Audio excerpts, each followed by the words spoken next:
Bum bum bum bum bum bum bum bum bum bum bum bum. The Peter Dislike Show. Bum bum bum bum bum bum bum. I had a situation today that taught me that maybe I need to rethink my attitude about work-life balance. So as you guys know, this past, almost a month, I took a break from making bismuth art and other metals. I got bismuth, zinc, and pewter. I hope to work with silver at some point as well, but I'm taking a break from it. I still have not returned to metal casting, and you got to remember why I started making art in the first place. I wanted to have another source of income. I had a toxic working relationship with my last job, in large part because I had no room to speak up for myself. I couldn't afford to lose that job, and it created a weird dynamic. I have a hard time hiding the fact that I cannot afford to lose a job. So on top of that, I need to get better at hiding various aspects of my life. I sometimes get a little bit too open, especially at the tutoring center. I get very open with the students because I want them to trust me. Unfortunately, it doesn't help that our boss gets very nosy and then listens into all that and sometimes makes commentary. See, it's one thing if the students and or their parents are concerned about what I'm doing, but my boss gets ahead of that and then injects his own opinion into that.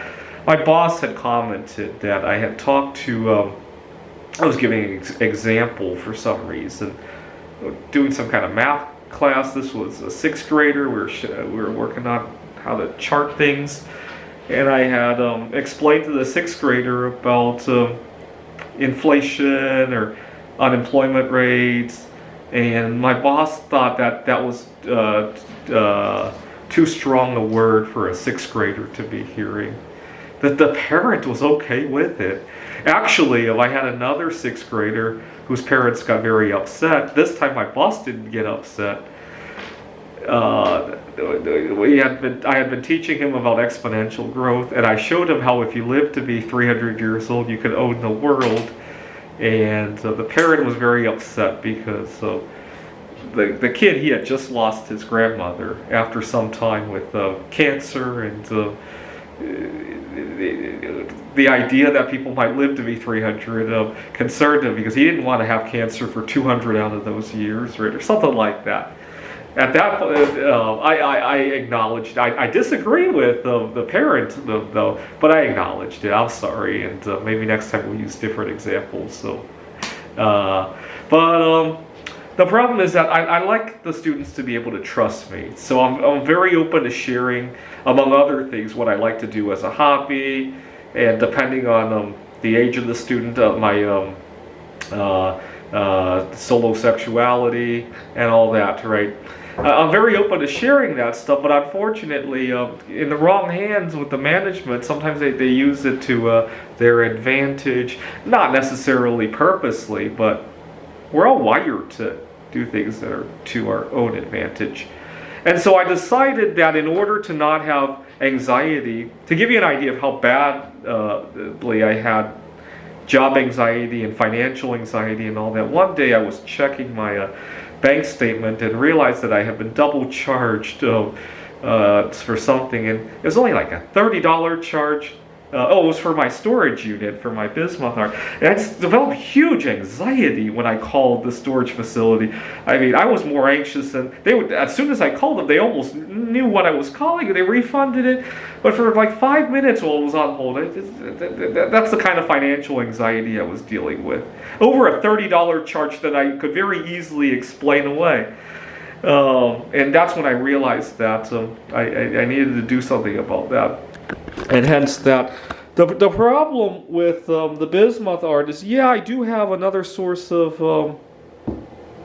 resources and all that, but it created a lot of burnout situation with what I've been doing, and so I decided to take a 2-week break from Bismuth to flatten the curve on my anxiety levels, and I've extended it for another 2 weeks now. And it's the other thing that created a lot of anxiety was that this one I'll have to think about. I hope to find a life partner, because during the time I had a mouth sore and all that, I had nobody to take care of me. Okay, fast forward to today. We had just concluded our summer classes, and unfortunately, 2 things I ran into.